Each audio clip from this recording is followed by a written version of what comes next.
सवा 2 साल के बाद दोबारा उनके खिलाफ प्रोपेगेंडा शुरू कर दिया गया है। क्योंकि जब तक मौलाना साहब नवाज शरीफ साहब के बारे में बात करें, शहबाज शरीफ साहब के बारे में बात करें, पीपल्स पार्टी के लोगों के लिए दुआ करवाएं या उनके साथ मौजूद रहें, तब तक मौलाना साहब के खिलाफ कोई प्रोपेगेंडा नहीं होता। लेकिन जब कभी मौलाना साहब जो हैं वो बात कर रहे हों, तारिक जमील साहब इमरान खान साहब के हक़ में या कोई इस तरह की बात करें जो इन पीडीएम की जमातों को सूट ना करे, तो फिर बहुत सारे लोग जो हैं वो खुल जाते हैं और खुलकर जो है वो फिर उस तरह की हरकतें शुरू कर देते हैं जो एक आलम दीन के खिलाफ उनको ज़ेब नहीं देती। मौलाना साहब ने कहा क्या? मौलाना साहब ने कहा कि ये गलत चीज़ें करके तुम अल्लाह के सामने कैसे पेश हो जाओगे, अल्लाह का सामना कैसे कर सकते हो।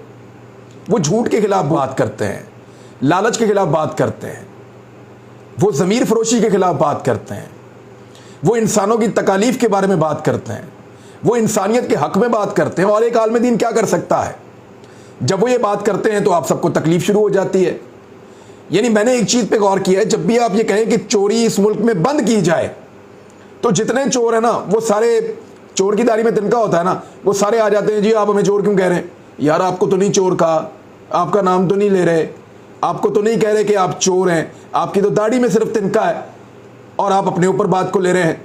मिसाल के तौर पे आप पाकिस्तान में ये दुआ करवाएं कि या अल्लाह जिसने पाकिस्तान को लूटा है वो सारे नेस्तो नाबूद हो जाएं, तो बहुत सारे लोग वैसे ही आपके दुश्मन हो जाएंगे।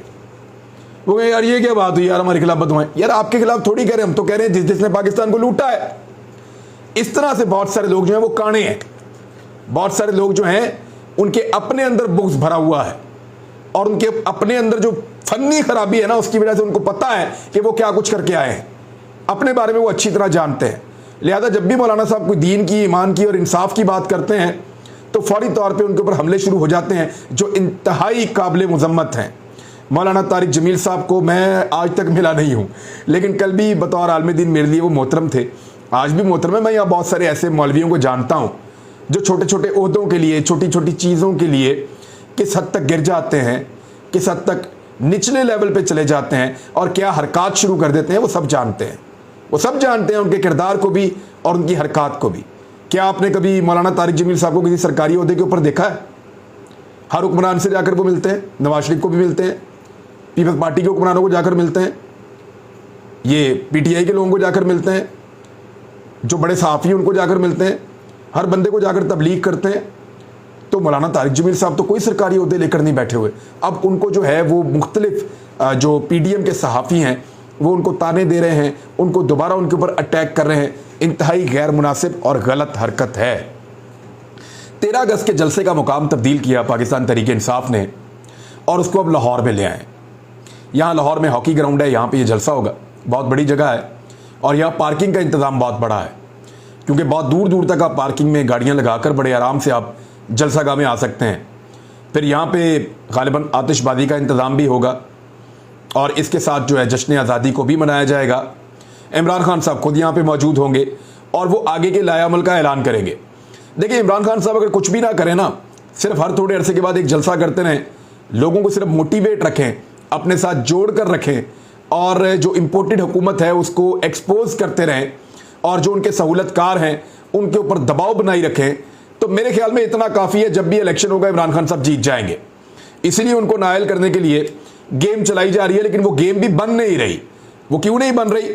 वहाँ पे को मशवरा दिया गया है, हुकूमत की कानूनी टीम ने हुकूमत को मशवरा दिया है, उसके ऊपर एक खबर है, मैं आपको भी बताता हूँ। लेकिन इससे पहले इमरान खान साहब ने क्योंकि 9 हल्कों से इलेक्शन लड़ने का ऐलान कर दिया है और ये एक बहुत बड़ा चैलेंज है तमाम पॉलिटिकल पार्टीज़ के लिए, तो होना तो ये चाहिए कि अवैस नूरानी साहब जो हैं वो एक हल्के से इलेक्शन लड़े हैं, एक हल्के से जो है वो नूरानी साहब लड़े हैं, फजल रहमान साहब लड़े हैं, जरदारी साहब लड़े हैं। जरदारी साहब की एक बेटी को लॉन्च करना है लियारी से, उनको इलेक्शन लड़ाएं। वो जाती आती भी रहती हैं लियारी में, अपनी बहन को इलेक्शन लड़वाना है, उनको लड़वाएं। और शरीफ ख़ानदान जो है वो जिन लोगों को लॉन्च करना चाहता है उनको इलेक्शन लड़वाए। ये सारी जो पॉलिटिकल क़यादतें हैं मुख्तलिफ पॉलिटिकल पार्टीज़ की, असफंद यार वली वो इलेक्शन लड़ें। तो ये सारी पॉलिटिकल पार्टियाँ इमरान खान के ख़िलाफ़ मैदान में आकर, आफ्ताब शेरपाओ, ये सारे मिलकर इलेक्शन लड़ें और इमरान खान को शिकस्त दें। अभी जो एक खबर आ रही है वो शाकिर महमूद ऐवान साहब हैं, एक जर्नलिस्ट, उन्होंने एक ट्वीट करते हुए खबर दी। उन्होंने कहा इमरान खान के बाद तहरीक लब्बैक के सरबराह हाफिज साद रिजवी को भी 9 हल्कों में ज़िमनी इंतखाब में उतारने के फैसला कर लिया गया है। पीडीएम जमातें हाफिज साद रिजवी की सपोर्ट पर गौर कर रही हैं। अगर हाफिज साद रिजवी खड़े हो जाते हैं 9 हलकों से और पीडीएम की तमाम जमातें इनको सपोर्ट करती हैं, तो पीडीएम की जमातों के लिए ये भी सोचने का मुकाम है कि क्या उनके पास कोई उम्मीदवार नहीं था। और हाफिज साद रिजवी साहब जो है उनकी अपनी एक फॉलोइंग है, सब जानते हैं तहरीक लब्बैक की। वो लोग इस्लामाबाद में एक बड़ा जलसा भी करने जा रहे हैं। उसी जलसे की वजह से पाकिस्तान तहरीक इंसाफ ने अपना प्रोग्राम लाहौर में शिफ्ट कर लिया है और वो किसी किस्म का तसादुम नहीं चाहते। ये बाकायदा एक तसादुम की कोशिश की गई थी। कुछ सहाफ़ी आपको याद होगा माजी में बहुत कहते रहे हैं कि तहरीक लब्बैक जैसी जमात को पीटीआई के मुकाबले में लाया जाए ताकि इनको पता चले। कुछ कहते रहे मौलाना फजल रहमान साहब अपने तालिब इल्मों को लेकर आए मदारिस के पाकिस्तान तहरीक इंसाफ के मुकाबले में और इनके कारकुनों को सबक सिखाया जाए। तो वो लोग क्या चाहते हैं पाकिस्तान में कि मुख्तलिफ पोलिटिकल पार्टीज़ के कारकुन एक दूसरे को मारें? खुदा का वास्ता, तहरीक लब्बैक के कारकुन भी पाकिस्तानी हैं, जमीयत उलमा इस्लाम फजल रहमान ग्रुप के जो कारकुन हैं वो भी पाकिस्तानी हैं और पाकिस्तान तहरीक इंसाफ के कारकुन भी पाकिस्तानी हैं। जो अच्छी पॉलिटिकल क़यादत है या जो लोग पाकिस्तानी ज़हन रखते हैं वो कभी भी ऐसा कोई तसादुम नहीं चाहेंगे। लिहाजा क्योंकि तहरीक लब्बैक ने कहा कि हमने पहले से ये दरख्वास्त कर रखी है कि हम इस्लामाबाद में जलसा करेंगे, रावलपिंडी में इस्लामाबाद में, तो ठीक है वो वहाँ जाए। पाकिस्तान तहरीक इंसाफ ने अपना मुकाम तब्दील किया और वो लाहौर शिफ्ट कर दिया उन्होंने अपना जलसा, और अब पाकिस्तान तहरीक इंसाफ लाहौर में जलसा करने जा रही है। लेकिन क्या साद रिजवी साहब वाली ये खबर दुरुस्त है? इसके ऊपर तफसीलात आ जाएंगी, वो आपके साथ हम शेयर कर देंगे। अब हुकूमती टीम ने मशवरा क्या दिया है, हुकूमत की जो कानूनी टीम है उसने पीटीआई पर पाबंदी के हवाले से क्या मशवरा दिया है? उन्होंने कहा मोहतात रहें। इलेक्शन कमीशन के फैसले के बाद हुकूमत की जानिब से, और ये ARY ने खबर दी है, हुकूमत की जानिब से पीटीआई पर पाबंदी से मुताल्लिक मुख्तलिफ उमूर ज़ेर बहस हैं। ताहम अब कानूनी टीम ने खबरदार कर दिया है। ज़राए के मुताबिक कानूनी टीम ने हुकूमत को पीटीआई के खिलाफ किसी बड़ा इक़दाम करने से गुरेज करने और मोहतात रहने का मशवरा दिया है। ज़राए का कहना है कि आर्टिकल 62-63 के तहत इमरान खान के खिलाफ कार्रवाई नहीं करनी चाहिए क्योंकि चेयरमैन पीटीआई की डिक्लेरेशन पर कोई आम शहरी अदालत से रुजू कर सकता है। पीटीआई पर पाबंदी के मामले पर एहतियात और दरगुजर करें तो हमारा हाथ ऊपर रहेगा। अगर तहरीक इंसाफ पर पाबंदी लग भी गई तो वो किसी और नाम से रजिस्टर्ड हो जाएंगे और उनकी मकबूलियत में फिर आपको पता है और ज़्यादा इजाफा हो जाएगा। कानूनी माहिरीन के मशवरे पर ही काबीना अरकान को सोच समझ कर राय देने का कहा गया है। वज़रा को फैसले की कॉपियाँ समरी के पॉइंट्स देकर कहा गया कि आइंदा इजलास में अपनी राय दें।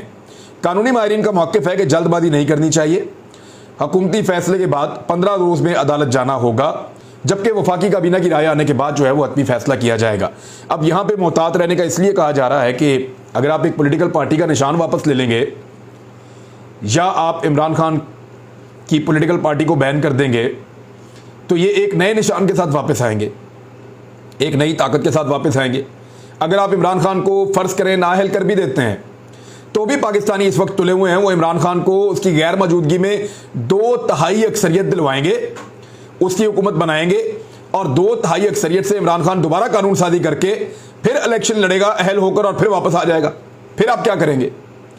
आप कुछ नहीं कर सकते। अब इमरान खान का रास्ता रोकना, आप उसको थोड़ी देर के लिए मौखर कर सकते हैं, थोड़ा सा लेट कर सकते हैं, लेकिन आप उसको रोक नहीं सकते। अब रोकने का टाइम गुजर गया है और मेरे ख्याल में अवाम ने जो फैसला कर लिया है, अवाम की राय बदलने की हर कोशिश करके देख ली गई है, लेकिन अवाम की राय बदल नहीं रही है। और आखिर में क्या किया गया? यहां तक चले गए कि पाकिस्तान तहरीक इंसाफ और इमरान खान ने खुदा न खास्ता पाकिस्तान की फ़ौज के शोहदा की तौहीन की है।